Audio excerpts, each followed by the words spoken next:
I came all the way from Hout Bay, so it's pretty much the same distance as from New York. Coming from Hout Bay in Cape Town takes pretty much the same amount of time now. Ladies and gentlemen, I'm going to do something as a principal that always brings me great pride. I'm going to ask Saviwe over there to stand up. And I'm doing that because there's one thing that makes me as a school leader and a teacher incredibly proud. Keep standing, young man. And that's when you get to bump into an old student, not an old student, a young student who has been in your English classroom in the past and is now busy educating young people. Give him a hand.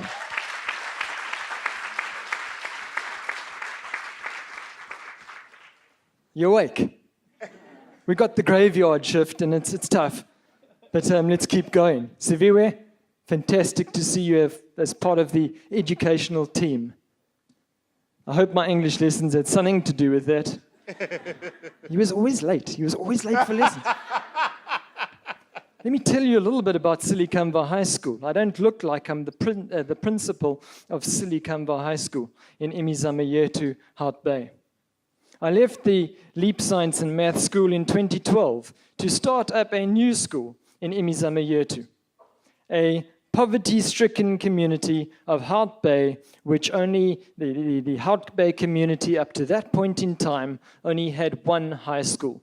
Those of you that are Cape Townian would know that the community of Imizana has grown over the course of the last 10 years. In fact, it has mushroomed without much planning, without much provision for housing or services, and certainly with no provision for education up until 4 years ago. And so 4 years ago, I was thrown into the task of setting up a new school with 2 months to go before the start of the new year, with temporary classrooms, container classrooms on the side of the hill next to Imizana. And over the course of the last few years, we have grown from being a school of simply grade 8 and 9 students, 250 learners, to a school last year of having our first matriculants completing the grade 9s that we started with in their matric year last year. Our school is still one of containers and temporary classrooms. 3 weeks ago, they started cutting down the trees to make way for a new school build, which we've been waiting 4 years for. I'm certainly thrilled by that, and it's an example of the education department coming on board and making sure that the community of Imizana has the school that it deserves. I give you that background because I want you to realize that this is a school set up in temporary containers. We do not have sports field. In fact, 3 days ago, the dust bowl that counted as our sports field got dug up because that's where the new school's going. And yet, we have attempted to produce a successful after-school program. I say attempted because I want you to be aware of the fact as well that as I stand here, I share the challenges with you. We are not a finished article. Every single one of you sitting here, and I feel like I'm preaching to some of the converted, is that it realizes the challenge of the space.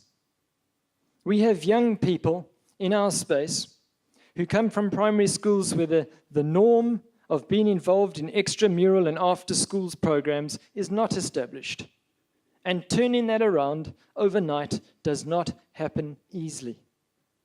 We share the frustrations of putting on this beautiful offering, which sometimes is not taken up. Some of our partners are here, and I'll introduce them later. And so the successes come with hard work. And I want to put that out here now.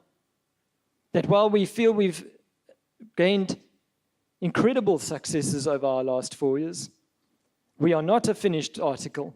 And we, like you, are in the trenches working. I was asked to answer 2 questions. Why are after-school programs important? I want to tell you a story about a 10-year-old. His name is Joe Duffet. It's not Duffet, it's Duffet, because I'm in the trenches. Joe is my son. Last week he was playing a cricket match. He's quite a useful cricketer. Watch out for that name, Joe Duffet. Okay? Not Joseph in this case, Joe. And He was playing a cricket match. He's the opening batsman for the under-10As at his school. And he was looking for a big innings. First over of the match. Goes for a ball on the offside. Those of you that are cricketers, he tries to hit a ball. Misses it completely. The bail falls off. There's pandemonium. The opposition appeals. The crowd on the side, Dad, of course, completely calm. Anyway, to cut a long story short, the umpire sticks him and he gets given out. And he trudges off the field, heartbroken. The future of Protea cricket destroyed. Dad, of course, calmly walks over, says nothing to the umpires, as any good cricketing fan should be. So what came of that? What came of that episode for a little 10-year-old cricketer? Well, life lessons. He had to learn that cricket's not always fair.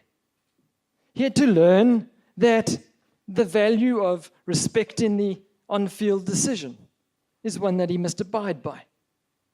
He had to learn that that's the way things work sometimes. Now, that's just a small example of one of my sons. Joseph, through his involvement in extramurals, in active after-school program at his school, learns life lessons. And that's why I, in my establishment of a new school, have ensured that that same ethic, that same culture, and that same norm can thrive and happen in a, what they would classify, under-resourced, poverty-stricken school. It is possible. Ladies and gentlemen, why after-school programs in the setting of Imizama Yetu? Because crucially, for my learners, we need to take off the blinkers. We need to show them what's out there. We need to say that Imizama Yetu is not the limit and that something else is possible. Let me give you an example of one of my adopted sons, one of my hundreds of adopted sons. And this is a boy by the name of Odwa Gogwana. Odwa has just finished matric. Odwa was part of our first grade 9 year. And towards the end of grade 9, Odwa was stabbed in the shoulder blades during a gang fight. He was a gangster. He was not an innocent. We visited him in hospital. During the course of his 2, 3, 4 years at Imizama Yetu at Silikamva High School, Odwa managed to change his life. He eventually became the deputy head boy last year. And at the moment, through the partnership of one of our after-school program service providers, Ubuntu for All, Odwa is now an exchange student in Germany.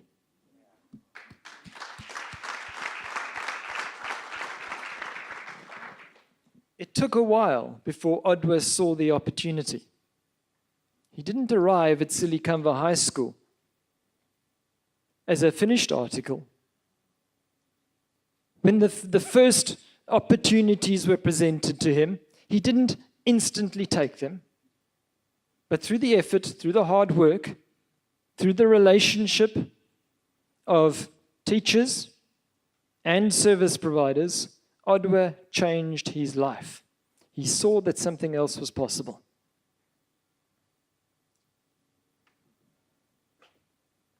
I could tell you a few more stories, but I'm sure my time will run out. I will mention Stefano and Onela if I have time later. Ladies and gentlemen, why after-school programs? Because we need to produce an ethos of excellence amongst our learners. Yesterday, some of my learners took part in the inter-schools athletics competition at Greenpoint. We don't have any sports fields at school. Most of them went and ran their races without any practice. Some of them won, some of them didn't. One of the things that my learners need to learn is that they have natural talent, but through hard work, through practice, and through commitment, they can get better. Too many of my learners are happy to rely on their natural talent. and expecting that that will get them through. For learners of imizamo yethu, it won't. They need to do better than just getting through. They need to excel. They need to compete. And learners through after-school programs, as well as the school program, learn excellence, commitment, hard work, sacrifice. Ramon has spoken to you about academic improvements, and I think this is crucial, that the after-school program has huge value to what is going on in the classroom. And this we cannot underestimate. The behavior, the values, the principles that our learners take on for life are part of a holistic approach towards the academic school day and that which happens in the afternoon and over the weekend. Ladies and gentlemen, one of the most crucial reasons for me is that in imizamo yethu, and through my time at Leap Science and Math School as well, we see that the learners of this type of community fall behind. Poverty means that they are behind others in the opportunities that they get. I am in the position that I am in because I want to challenge that. I want to back that. I want to create a new norm, a new ethos, and a new culture that learners from imizamo yethu and similar communities can in fact compete with any other child in Cape Town, can have the same opportunities, can have the same success. And in doing so, we need to create a new culture. It has been normalized in many of the schools, not in the leafy southern suburbs of Cape Town, who are doing brilliant things with their programs. But in many schools in Cape Town and South Africa, it has been normalized that after-school programs have fallen by the wayside, that it's too much hard work and that it's not worth it. And we need to challenge this. We need to get teachers involved. Teacher champions are crucial. I want to make that point before I stop.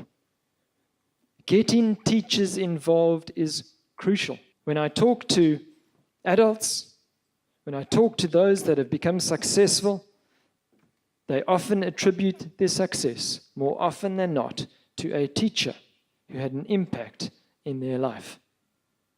We need to try and change this in our schools. I've been fortunate to start a new school, and from the very start of that, we said teachers must be involved, and we would certainly encourage them to be involved. But there is a bit of a difference, and both of those are necessary. That teachers need to be involved. The teacher champion is crucial. Do you want me to stop there? Pretty much, yeah. Thank you.